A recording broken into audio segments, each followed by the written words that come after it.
Hello hello hello मेरे प्यारे प्यारे नन्हे नन्हे मुन्ने मुन्ने छोटे छोटे बड़े बड़े होशियार बच्चों। स्वागत है आपका सबका साइंस की इस जादुई दुनिया SWF क्लास एट में। आज हम डिस्कशंस करेंगे कक्षा क्लास 8 फोर्स एंड प्रेशर की। ये अपनी लास्ट वीडियो है। इसके पहले अपन ने दो वीडियो ऑलरेडी अपलोड कर दी है और ये वीडियो सबसे इंटरेस्टेड वीडियो रहने वाली है। एक तो छोटी बनेगी क्योंकि जो इसका अपना फोर्स का जो पोर्शन था वो अपना कंप्लीट हो गया है। अब अपना जो प्रेशर का जो पोर्शन है अपन प्रेशर एक ही क्लास में छोटी सी वीडियो है इसमें कंप्लीट कर देंगे। और जब आप ये पूरी वीडियो देख लेंगे तो इसके 1 घंटे बाद क्या है, पूरी वीडियो को देखने के 1 घंटे बाद अगर जैसा मैंने कहा है, ठीक है, अगर आपने वैसा किया है तो जो आपका अपने ऊपर जो बिलीव था वो आपका सातवें आसमान पर रहेगा। यानी कि जो आपका विश्वास था वो इस चैप्टर के प्रति, जो चैप्टर 8 है वो आज अपना खत्म हो जाएगा। और 1 घंटे के बाद है वो आपका जो विश्वास है वो सातवें आसमान पर रहेगा। सर 1 घंटे के बाद क्यों, चैप्टर खत्म होते हैं क्यों नहीं? तो उसके बाद मैं आपको कुछ कहूँगा, ठीक है। चैप्टर के एंड में जब अपनी वीडियो हो जाएगी तो आपको कुछ कहूँगा, वो वर्क आपको करना है। वो वैसे मैंने एक 1 हार का नाम लिया है, बाकी 1 हार तो काफ़ी हो जाएगा आपके, लगभग 40 मिनट 30 मिनट में आप वो काम कर सकते हो। जितना उस काम को करने के बाद जो आपका विश्वास है, जो आपका बिलीव है और जो आपका कॉन्फिडेंस है वो सातवें आसमान पर। इस चैप्टर को दोबारा पढ़ने की जरूरत आपको बिल्कुल भी नहीं पड़ेगी। जो काम मैं आपको दे रहा हूँ अगर आपने वो काम कर लिया तो ये चैप्टर आपका एग्जाम पॉइंट ऑफ व्यू से यहीं से कंप्लीट हो जाएगा। तो ज़्यादा टाइम वेस्ट नहीं करते, अपन यहीं से स्टार्ट करते हैं। फोर्स तो अपन हो गया था प्रेशर, ठीक है। अपना जो टॉपिक है वो आज का जो अपना टॉपिक होने वाला है वो है प्रेशर। इसके पहले की जो अपने 2 वीडियोस थी उन दोनों वीडियोस में अपन ने फोर्स के बारे में पढ़ा, फोर्स की डेफिनेशन पढ़ी, टाइप ऑफ फोर्स पढ़ा। एक वीडियो में अपन ने कॉन्टेक्ट फोर्स किया था एंड सेकंड वीडियो में अपन ने नॉन कॉन्टेक्ट फोर्स किया था। जिसने भी नहीं देखे हो वो वीडियो देखो कंप्लीट। और ये तो छोटी वीडियो है, शायद बड़ी बन जाए, पर एक बार देखते हैं पूरा, ठीक है। आज अपन पढ़ेंगे प्रेशर। देखो प्रेशर क्या होता है, अपन ने पहले पढ़ा था कि अगर मैं किसी भी ऑब्जेक्ट को पुश करूं या मैं किसी भी ऑब्जेक्ट को पुल करूं तो उसकी पोजीशन में चेंज होता है, ठीक है। यानी कि कोई भी एक्सटर्नल एजेंट जो कि किसी भी ऑब्जेक्ट की पोजीशन में चेंज कर दे, उसकी स्टेट में चेंज कर दे, वही क्या होता है, फोर्स। फोर्स को अपन ने 2 पार्ट में डिवाइड किया था। अब देखो, अगर ये बोर्ड है, मैं इस पूरे बोर्ड के ऊपर मैं अगर फोर्स अप्लाई करूं तो ये इस पूरे बोर्ड पर फोर्स अप्लाई होगा, ठीक है। इस जो ये बोर्ड है, इसकी जो लेंथ और जो ब्रीथ है वो है 6/4, ठीक है। या फिर मैं कहूँ तो 4/6। तो इसमें इस पूरे एरिया पे मैंने फोर्स अप्लाई किया, ठीक है। तो ये इस पूरे एरिया पे लगेगा। अगर मैं कहूँ कि मैं इसका एक यूनिट एरिया मैंने इस पर फोर्स अप्लाई करा तो जो इसके यूनिट एरिया पर जो फोर्स अप्लाई होगा, इसके यूनिट एरिया पर जो फोर्स अप्लाई होगा उसी का क्या नाम होता है, प्रेशर। प्रेशर भी एक टाइप का फोर्स ही होता है, पर जो फोर्स होता है वो पूरी कंप्लीट बॉडी पर लगता है और उसके यूनिट एरिया पर जितना फोर्स अप्लाई होता है वही क्या होता है, प्रेशर। तो एक बार मैं इसकी डेफिनेशन नोट करता हूँ और भी इसको और अच्छी तरीके से भी अपन समझेंगे, ठीक है। द फोर्स एक्टिंग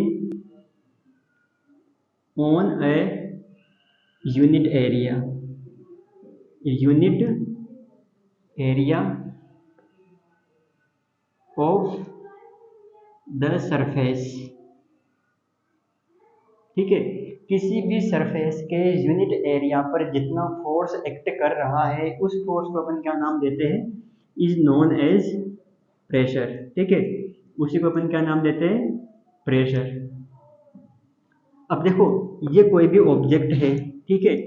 इस ऑब्जेक्ट के ऊपर यहाँ से कोई भी इंसान है, इंसान होगा, जानवर भी हो सकते हैं वैसे कुछ भी, ठीक है। इंसान है, वो यहाँ से इसके ऊपर क्या कर रहा है, फोर्स अप्लाई कर रहा है, ठीक है। तो इस पूरी सरफेस पे ये फोर्स अप्लाई कर रहा है। अब इस पूरी सरफेस अगर मैं कहूँ कि इसका जो एरिया है वो है 100 मीटर स्क्वायर। इस पूरी सरफेस का एरिया कितना है, 100 मीटर स्क्वायर। तो इस 100 मीटर स्क्वायर में से 1 मीटर स्क्वायर यानी कि इसके यूनिट एरिया पर कितना फोर्स अप्लाई हो रहा है उसी को अपन क्या नाम देते हैं, प्रेशर। तो आई होप आपको प्रेशर का जो कंसेप्ट है वो समझ में आया होगा। प्रेशर क्या होता है? यूनिट एरिया पर अप्लाई होने वाला फोर्स। इसका जो फॉर्मूला होता है वो अपन ऐसे भी तो नोट कर सकते हैं ना, प्रेशर इक्वल टू एक ऐसा एक ये भी क्या होता है, फोर्स होता है, ठीक है, जो किसी भी ऑब्जेक्ट के यूनिट एरिया पर लगता है।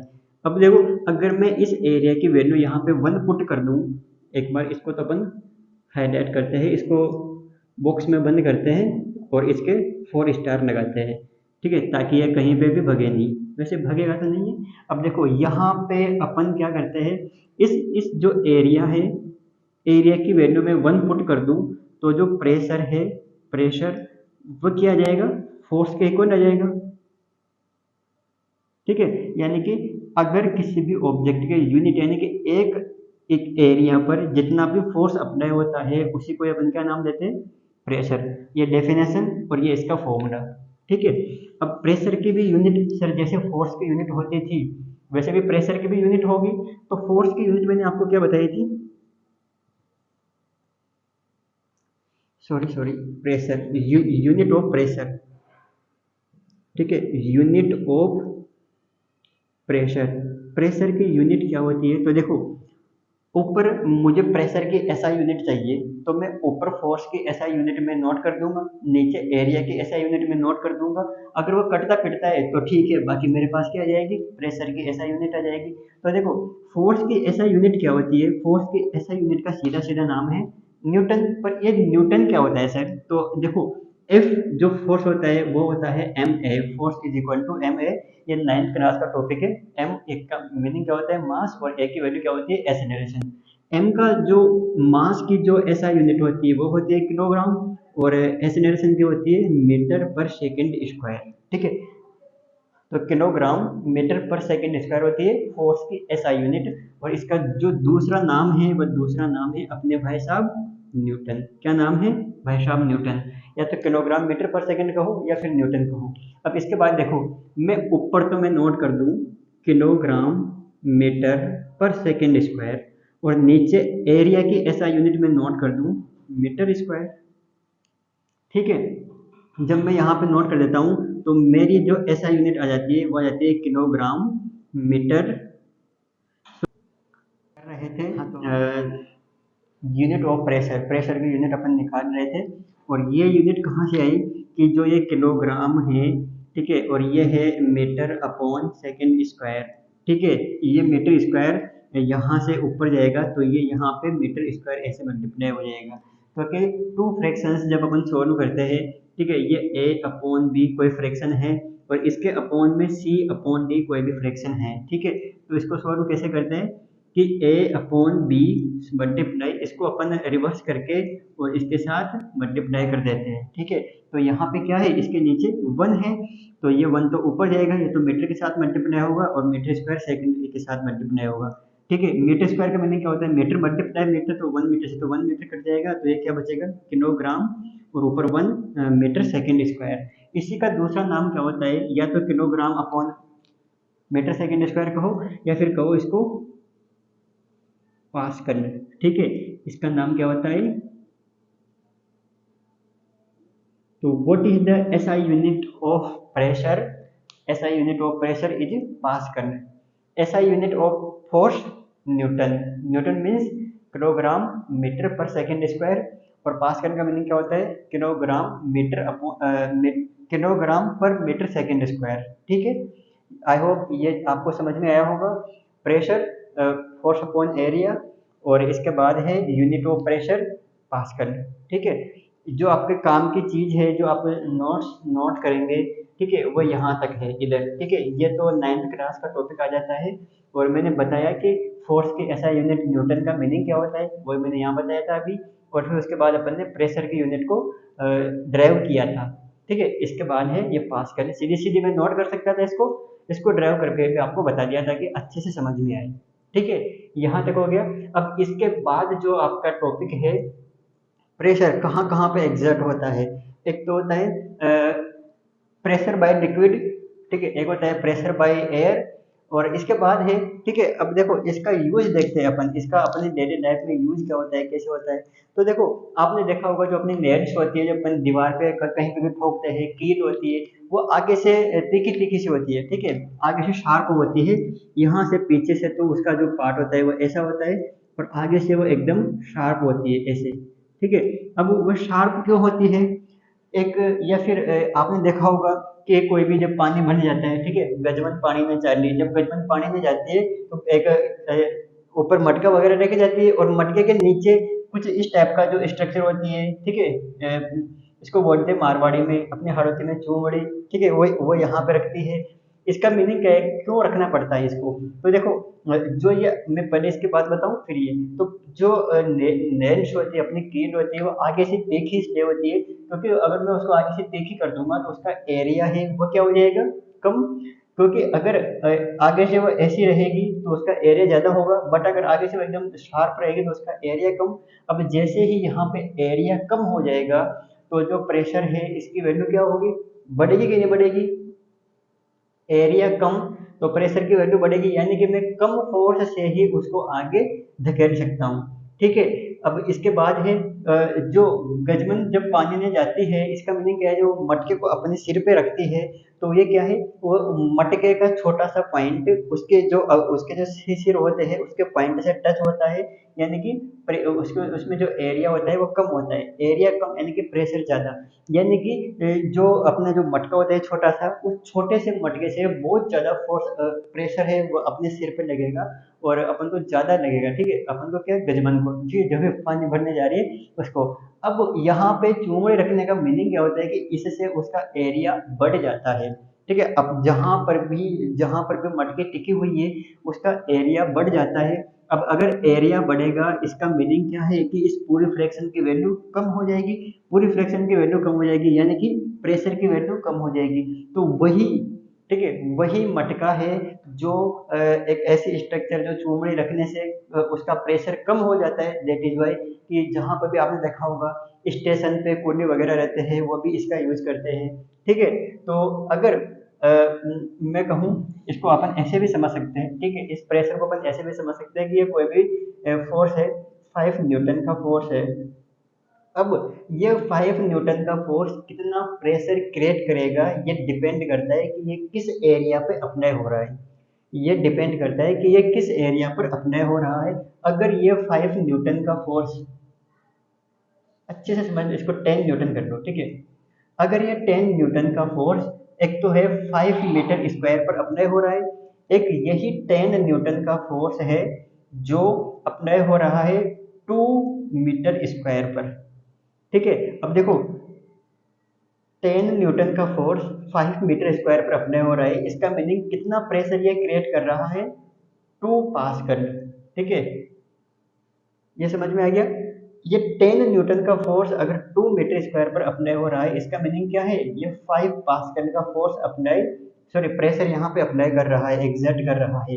अब देखो, मैंने अभी अभी कहा है कि प्रेशर के बढ़ने से, प्रेशर सॉरी एरिया के बढ़ने से प्रेशर कम हो जाता है। तो देखो, एरिया, यही फोर्स की वैल्यू है वो तो मेरी कांस्टेंट है, यहाँ पे भी 10 न्यूटन, यहाँ पे भी 10 न्यूटन, पर प्रेशर तो यहाँ पे, फोर्स तो सेम है, एरिया डिफरेंट डिफरेंट है, यानी कि एरिया अगर मैं बढ़ाऊंगा तो मेरा प्रेशर है वो क्या हो जाएगा, कम हो जाएगा, प्रेशर मेरा कम हो जाएगा। और अगर मैं एरिया को कम कर दूंगा तो जो मेरा प्रेशर है वो ज़्यादा हो जाएगा, मेरा प्रेशर है वो ज़्यादा हो जाएगा। आई होप आपको समझ में आया होगा। अब आपको ये भी समझ में आया होगा कि जो नेल्स होती है, कील होती है, उसको आगे से तीखी क्यों बनाए जाते हैं, क्योंकि उसका एरिया कम हो जाए, एरिया कम हो जाएगा, इसका मीनिंग उसका प्रेशर बढ़ जाएगा, कम फोर्स से ही अपन उसको ज़्यादा आगे तक अपन उसको ठोक सकते हैं, ठीक है। कोई भी अपने सिर पर कुछ भी रखता है, ठीक है, तो वहां पे एक स्ट्रक्चर बना के रखता है चूंकि, ऐसा क्यों रखता है, क्योंकि ऐसा ऐसा करने से उसके जो भी उसके ऊपर रख रहा है वो उसका एरिया बढ़ जाता है, और एरिया बढ़ने से प्रेशर कम हो जाता है, तो वही फोर्स कम पास करने का प्रेशर वहां पे अप्लाई करता है। तो आई होप आपको प्रेशर भी समझ में आया होगा, और प्रेशर अच्छी तरीके से कि एरिया कब बढ़ेगा कब कम होगा, एरिया पे किस टाइप से, किस प्रकार से ये इस पे डिपेंड करता है। एरिया बढ़ने से फोर्स कम होता है, और एरिया कम होने से फोर्स बढ़ जाता है, सॉरी प्रेशर बढ़ जाता है। ठीक है, इतना समझ में आ गया। अब इसके बाद है जो अपने लिक्विड है, क्या लिक्विड अगर किसी भी बोतल में है तो क्या वो लिक्विड उस बोतल पे प्रेशर अप्लाई करेगा क्या? आपने देखा होगा काफी बार कि अगर मैं किसी भी गुब्बारे में, ठीक है, मैं अगर पानी भरता जाऊं, वो किसी ये कोई भी गुब्बारा है, बलून है, इसमें मैं अगर पानी भरता जाऊं तो एक टाइम के बाद ये फट जाएगा। इसका मीनिंग क्या है कि जो लिक्विड मैं इसमें भर रहा हूँ, पानी में इसमें भर रहा हूँ, वो पानी इसकी दीवारों पर फोर्स अप्लाई करता है। ठीक है, वो पानी कंटिन्यूअसली इसकी दीवारों पर फोर्स अप्लाई करता है, यानी कि जो लिक्विड होता है वो जिस भी कंटेनर में भरा है वो उस कंटेनर की दीवारों पर फोर्स अप्लाई करता है। ठीक है, बोतल देना। इसके बाद है कि अगर ये कोई भी बोतल है, ठीक है, ये है, ये, ठीक है, ये बोतल है। अब इस बोतल में मैंने पानी भर दिया, ठीक है, यहाँ ये पानी या फिर कोई भी लिक्विड हो सकता है। ठीक है, तो ये जो बोतल है इस पे पानी भरा हुआ है, ये पानी इस बोतल के दीवारों पर, इस बोतल के जो वॉल्स है इस पर भी क्या एग्जर्ट कर रही है, प्रेशर एग्जर्ट कर रही है, इसको इधर धकेल रही है, इसको पुश कर रही है। और इसकी जो यूनिट एरिया पर जितना फोर्स अपने होगा वही क्या होता है, प्रेशर। यानी कि अगर मैं लिक्विड को किसी भी कंटेनर में भरूं तो वह उस कंटेनर की दीवारों पर फोर्स अप्लाई करता है, प्रेशर अप्लाई करता है। ठीक है, अब ये कितना होता है, तो ये डिपेंड करता है कि मैंने जिस भी कंटेनर में उसको भरा है वाटर लिक्विड को, उसकी जो हाइट है वो हाइट कितनी है। ठीक है, एक तो उसकी हाइट कितनी है, एक मैंने जो इसमें लिक्विड भरा है उसकी डेंसिटी, डेंसिटी को रिप्रेजेंट करते हैं रो, रो से। ठीक है, डेंसिटी का मीनिंग क्या होता है, मास पर यूनिट वॉल्यूम। ठीक है, एक यूनिट वॉल्यूम में कितना मास है, आपने 6th क्लास और 7th क्लास में भी पढ़ा होगा। तो ये उस लिक्विड की डेंसिटी पर डिपेंड करता है। तो देखो, ये जो लिक्विड है ये इस जो कंटेनर के दीवारों पर कितना प्रेशर अप्लाई करेगा वो होता है रो जी एच। रो जी एच कितना होता है, रो जी एच। अब सर ये तो क्या है, ये तो बुक में नहीं है, इसको ढूंढे ढूंढे हमारे बुक में नहीं मिले, हमने पूरी बुक छान मारी अभी आपके पढ़ाने के बाद। ठीक है, पूरी एनसीईआरटी में 8 क्लास के एनसीईआरटी में बेटा कहीं नहीं मिलेगा, ये 11th क्लास के एनसीईआरटी में मिलेगा। तो हमको यहाँ क्यों पढ़ा रहे हो, आपको यहाँ पे इसमें बता रहा हूँ कि जो लिक्विड होता है, आपको या तो नोट करो या मत करो, 8 क्लास तक इतना है कि लिक्विड है जिस कंटेनर में भरा हुआ है उस कंटेनर के दीवारों पर वो फोर्स अप्लाई करता है, प्रेशर अप्लाई करता है। ठीक है, अब अगर आपके मन में है डाउट, अगर आप करना चाहो तो नोट कर सकते हो कि कितना प्रेशर अप्लाई करता है। तो रो जी एच, रो की वैल्यू कितनी, रो का मीनिंग क्या होता है, डेंसिटी। ठीक है, रो का मीनिंग क्या होता है, डेंसिटी। एच का मीनिंग क्या है कि वो कितनी हाइट तक है। ठीक है, और जी का मीनिंग क्या होता है, ग्रेविटी। ठीक है, ग्रेविटी, इसकी वैल्यू कितनी होती है 9.8, या फिर मैं इसको लगभग बराबर 10 भी मैं इसको नोट कर सकता हूँ। ठीक है सर, ये समझ में आ गया।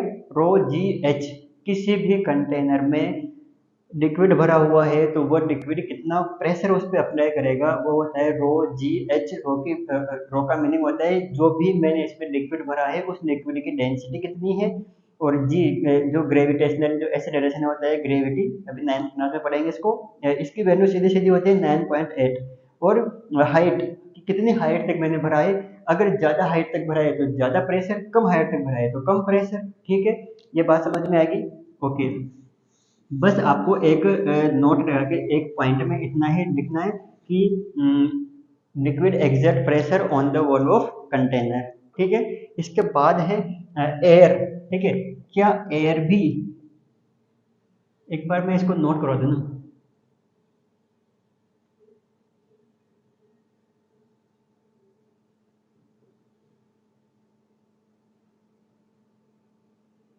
On the walls of container. ठीक है, जो भी कंटेनर की जो दीवारें होती है उस पर जो लिक्विड होता है वह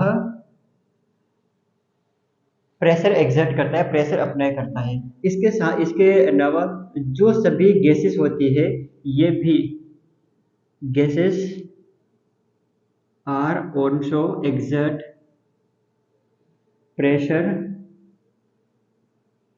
ऑन द ऑन ऑफ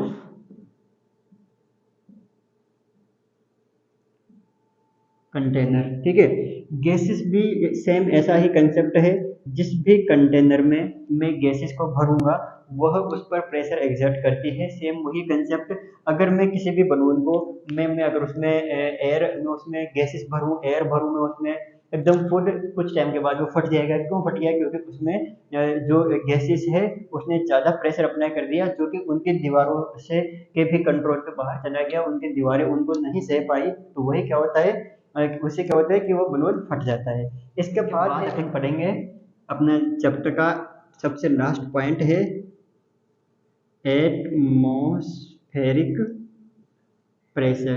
ठीक है, एटमॉस्फेरिक प्रेशर।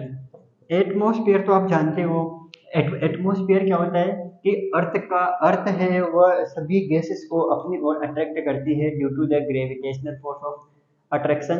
ठीक है, जिससे कि अर्थ के ऊपर एक एयर की पूरी लेयर बनी हुई है, उसी लेयर को अपन क्या नाम देते हैं? एटमॉस्फेयर। ठीक है, अब उस एटमॉस्फेयर यानी कि उस एयर से अपने ऊपर force apply sorry pressure apply होता है, उसी का नाम क्या है? Atmospheric pressure. तो मैं इसकी डेफिनेशन कैसे नोट कर सकता हूँ? देखना, the pressure exerted by the air is known as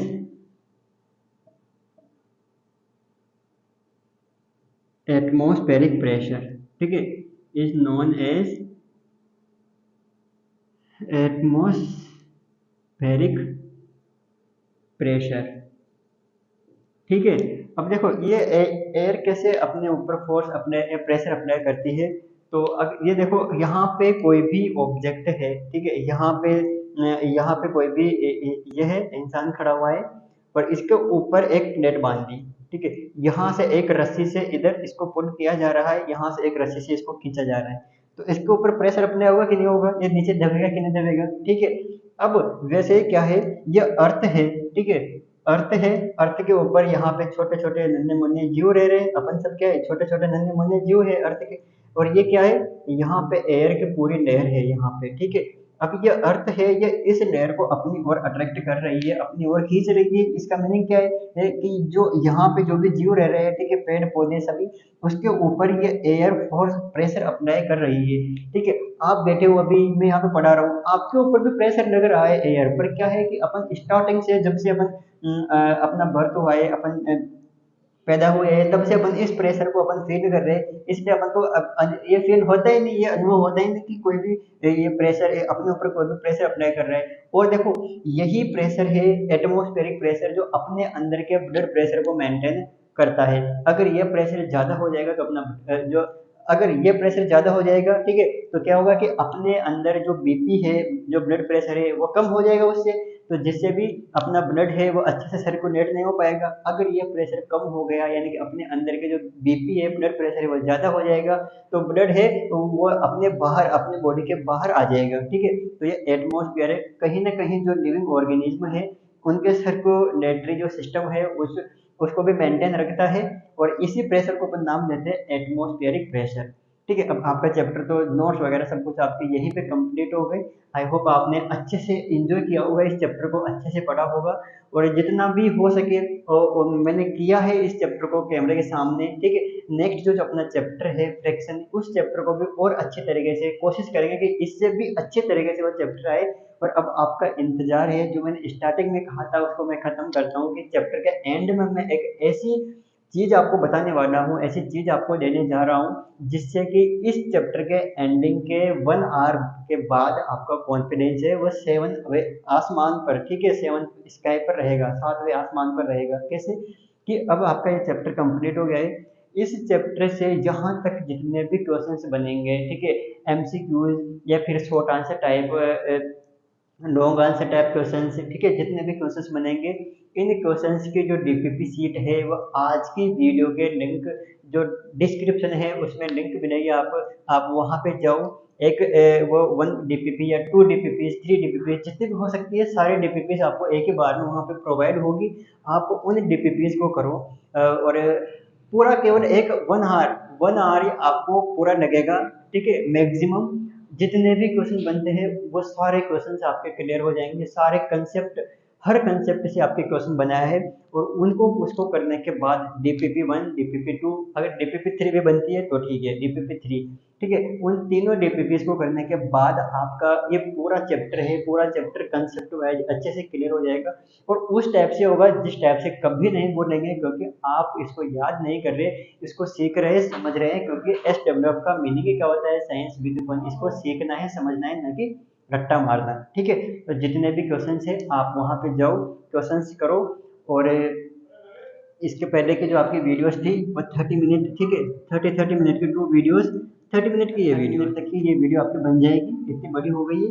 और इसके बाद जब आप ये वीडियो हो जाएगी पूरी, इसके बाद आपको 1 आवर देख के जो भी डिस्क्रिप्शन में लिंक में डीपीपीज है उनको सोल्व करना है। इसके बाद आपको इस चैप्टर को दोबारा कभी नहीं पढ़ना है।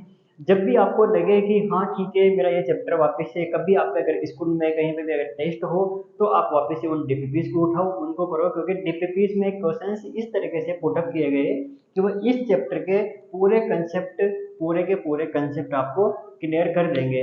ठीक है, पूरे के पूरे कंसेप्ट है वो आपके क्लियर कर देंगे। ऐसे क्वेश्चंस आपके पुटअप हुए डीपीपी में। ठीक है, तो और अगर आपको इसके बाद डीपीपी के क्वेश्चन से रिलेटेड कुछ डाउट आता है तो आप कमेंट कर सकते हो। ठीक है, आप डायरेक्ट मेरे को कॉल कर सकते हो या फिर आप यूट्यूब पे कमेंट कर सकते हो। जहाँ पे भी टेलीग्राम में आपको डीपीपी मिलेगी वहाँ पे आप कमेंट कर सकते हो।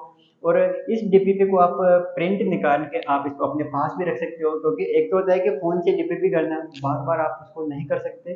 ठीक है, तो आप इसको प्रिंट निकाल के आप उसको अपने पास रख सकते हो और जितना हो सके उतनी बार आप उसको करो। क्वेश्चंस में कोई डाउट हो तो आप कमेंट करो। और अब नेक्स्ट मीटिंग होगी अपनी नेक्स्ट वीडियो के साथ, नई वीडियो नए चैप्टर। तब तक के लिए आप हंसते रहो और हमेशा मुस्कुराते रहो। Thank you.